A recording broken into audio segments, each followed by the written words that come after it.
सबसे पहले मैं अपर्णा दीक्षित जी आप पास आऊंगा। आपने अब कोर्ट ने कल फैसला दिया था, उसको भी आपने पूरा पढ़ लिया होगा। और सियासी दलों ने, अखिलेश यादव ने तो साफ तौर से बोल दिया कि न्याय का बुलडोजर अब चल गया है। कोर्ट ने बड़ी तीखी टिप्पणियां की हैं। पहला रिएक्शन आपका। अनम्यूट करें अपने को।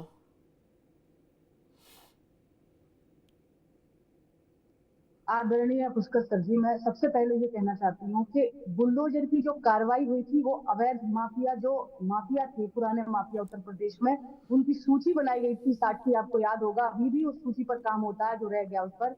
क्या ये अवैध था? लेकिन अगर प्रशासन की एक दो केस की गलती की वजह से सुप्रीम कोर्ट ने संज्ञान लिया है तो मैं उसको गलत नहीं मान रही हूँ। मैं नहीं कहती सर्वोच्च न्यायालय गलत कह रहा है, लेकिन बुलडोजर जो चला है अवैध जमीनों पर, अवैध आपने किसी की मौके की जमीन हत्या ली, आपने अपने घर मौके की हत्या लिए, ये सबसे ज्यादा जमीनों पर हत्याने का काम किसने किया? समाजवादी पार्टी के जो नेता थे उन्होंने किया। और अब उन पर जब कार्रवाइयां हो रही हैं तो उनकी सरकार को आखिरकार अच्छा कैसे लगेगा? उनके एनडीए अलायंस के लोगों को आखिरकार अच्छा कैसे लगेगा? जो जिस तरीके का जंगल राज उत्तर प्रदेश में हुआ करता था, आज वो बुलडोजर चलकर अगर उस पर कार्रवाई हुई है अवैध तरीके से, जो आपने घर घेर लिए, सरकारी जमीन घेर ली, तालों पर आपने घर बना दिए, तो क्या गलत बना दिए? मुझे नहीं लगता है कि बुलडोजर अगर प्रक्रिया चली तो वो गलत थी उत्तर प्रदेश के लिए, क्योंकि वो सिर्फ माफियाओं के लिए था और माफियाओं पर अंकुश रखने के लिए जरूरी भी था। लेकिन अगर ऐसा कोई मामला सुप्रीम कोर्ट के संज्ञान में दिया गया है, मुझे तो लगता है ये भी एक सत्ता का वो है कि अल्पसंख्यकों को लेकर ही गया है, और बुलडोजर क्या और लोगों पर चले नहीं है? हिंदुओं पर क्या बुलडोजर नहीं चले हैं? लेकिन वो राजनीति और सत्ता इसमें अब आ जाएगी, लोग अपने अपने विचारों को अपने अपने हिसाब से रखेंगे, लेकिन चला तो आखिरकार माफियाओं पर है। आप जिनकी आप फातिया पढ़ते थे उन पर बुलडोजर चलेगा तो आपको अच्छा कैसे लगेगा? क्या फातिया पढ़ने वाले, फातिया पढ़ने वाले अगर समाजवादी पार्टी किसी के यहाँ फातिया पढ़ने जाती तो सीधे बुलडोजर चल जाएगा? तो ये तो आपके बयान में विरोधाभास है। मैं कह रही हूँ ऐसे लोग जो पुराने माफिया हैं, आप उनको संरक्षण और पोषण देने का काम कर रहे थे, इसलिए तो कोर्ट तक मामला नहीं जाएगा, कोर्ट तक मामला नहीं जाएगा। पार्टी ने क्या किया? अपर्णा जी मैं पूछ लूं, फिर मैं धर्मेंद्र यादव से आपके सारे सवाल के जवाब लूंगा। कोर्ट के पास नहीं, सीधे बुलडोजर चला दीजिए। अगर पुराना माफिया है, पुराना माफिया है, देश तो कानून में जो संविधान में दिया गया उसी से चलेगा ना, ये तो आप भी मानेंगे। बिल्कुल।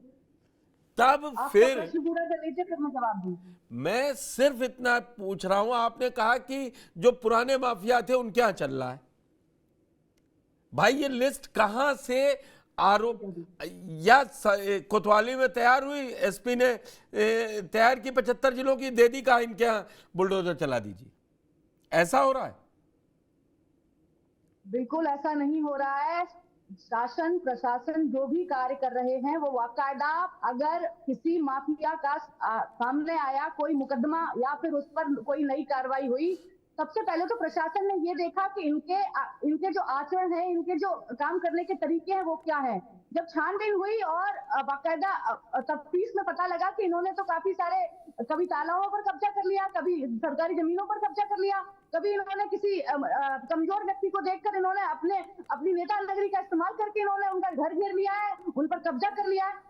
ऐसे जब मामले सामने निकल कर आए तभी उस पर प्रशासन द्वारा लगाम लगाने का कार्य हुआ है। किसी भी तरीके का अन्याय नहीं किया गया है। अपर्णा जी कोर्ट ने बड़ी सख्त टिप्पणी की, मैंने इसीलिए कहा, बोले दोषी भी है तो आप घर नहीं गिरा देंगे, आरोपी छोड़िए। माननीय सर्वोच्च न्यायालय ने साफ कहा है। सम्मान करते हैं, भारतीय जनता पार्टी कानून के दायरे में रहकर कार्य करती है, लॉ एंड ऑर्डर को मेंटेन करती है, ये जग जाहिर है।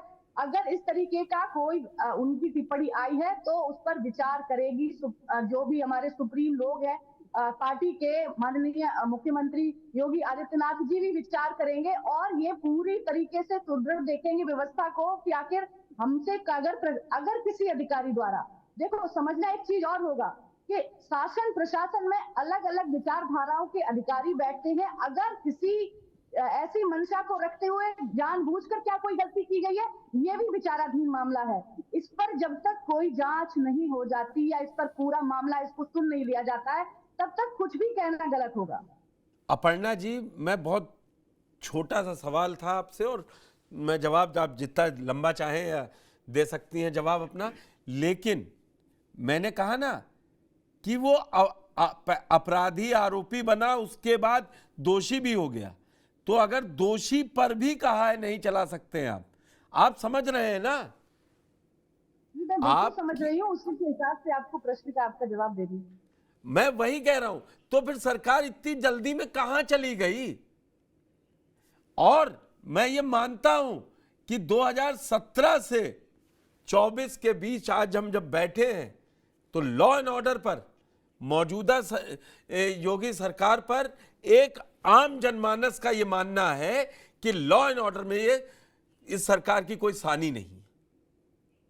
लेकिन लॉ एंड ऑर्डर बनाने के नाम पर अगर अवैध तरीके से गलत लोगों पे बुलडोजर चल जाएंगे तो सुप्रीम कोर्ट ने उस पर भी रोक लगाई है। आप लॉ एंड ऑर्डर सुधारिए, आप, बिल्कुल सही बात है। मैं नाम लेके कहता हूं, अतीक अहमद 44 साल से उसकी फाइल खुली हुई थी, सांसद भी बन गया, सब बन गया, और 101 मुकदमे दर्ज थे, सजा एक में नहीं हो पा रही थी। तो दरअसल कम से कम जस्टिस होते हुए भी दिखना चाहिए। धर्मेंद्र यादव जी, आपको यह तो मिल गया कि न्याय का बुलडोजर चला दिया, लेकिन जो बीजेपी है वो कह रही है कि आप चाहते हुए ना चाहते हुए भी आप गलत व्यक्ति के साथ खड़े होते हैं। आज मैनपुरी में मुख्यमंत्री योगी आदित्यनाथ थे, उन्होंने तीखी टिप्पणी करी, बोले कि इनके डीएनए में यही है, दंगा कराना और लोगों को बांट देना, ये आपके मतलब समाजवादी पार्टी के डीएनए में है, इनसे बच के रहिए। ये ऐसा क्यों लगता है आप होता है कि जो विपक्ष बीजेपी है वो आप पर यही सबसे बड़ा आरोप? नवाब खान पे आप लोग कह रहे थे, नवाब सिंह पर कन्नौज वाले में, कि भाई डीएनए होना चाहिए, हो गया डीएनए, अब कार्रवाई होगी। पुष्कर जी, जी भारतीय जनता पार्टी के सभी नेताओं को, योगी आदित्यनाथ जी को मिला करके जी अपने गिरबान में झांक के ये देखना चाहिए कि जो आजादी की लड़ाई में अंग्रेजों के साथ खड़े रहे, और वो डीएनए की बात करते हैं, पहले अपना डीएनए टेस्ट कराएंगे तो हो सकता है बाहर का मिल जाए, पहले उस पर बात कर लें। दूसरी बात, भारतीय जनता पार्टी की जो कट्टरपंथी का बीजारोपण है, उसका शुरुआत भारतीय जनता पार्टी ने बुलडोजर के माध्यम से करने का दुस्साहस किया था। और जब समाजवादी पार्टी पहले दिन से इस बात को गैर संवैधानिक बता रही थी, तो भारतीय जनता पार्टी के लोग इसको संवैधानिक बता रहे थे और बोल रहे थे कि हमारे कानून व्यवस्था की सबसे बड़ी कार्रवाई यही है। लेकिन जब आज माननीय उच्चतम न्यायालय ने इस बात को कह दिया कि दोषी का दोष सिद्ध होने के बाद भी आप बुलडोजर उसके घर पर नहीं चला सकते हैं अगर उसने कोई अतिक्रमण या इस तरह से किसी नियमों का उल्लंघन नहीं किया हो। और उसने ये भी कहा है कि अगर कोई अतिक्रमण मंदिर पर होगा, मंदिर अगर कोई किसी रास्ते में आएगा तो आप उसको हटा सकते हैं, लेकिन आप किसी को परेशान करने के नाम पे, किसी को टॉर्चर करने के नाम पर, किसी को मानसिक पीड़ा देने के नाम पर आप कहीं बुलडोजर चला देंगे, तो ये सरासर गलत है, गैर संवैधानिक है, गैर कानूनी भी बोला है कि बुलडोजर चलाना गैर कानूनी है। अब सवाल ये उठता है, अपर्णा बहन जी ये कह रही हैं कि अब जो माननीय उच्चतम न्यायालय का फैसला आ गया है, जो टिप्पणी आ गई है, और उन्होंने सुझाव भी मांगे हैं कि हम एक पूरे इंडिया के लिए गाइडलाइन तय करेंगे कि कैसे इसका इस्तेमाल करोगे, कैसे नहीं करोगे, उस पर यह कह रही है कि अभी हमारे जो बड़े नेता विचार करेंगे। मतलब माननीय उच्चतम न्यायालय के फैसले पर भी ये विचार करने वाले लोग हैं, इनकी कितनी आस्था संविधान में है, कितनी न्यायपालिका में है, तो आप इससे बड़ा लक्षित होता है।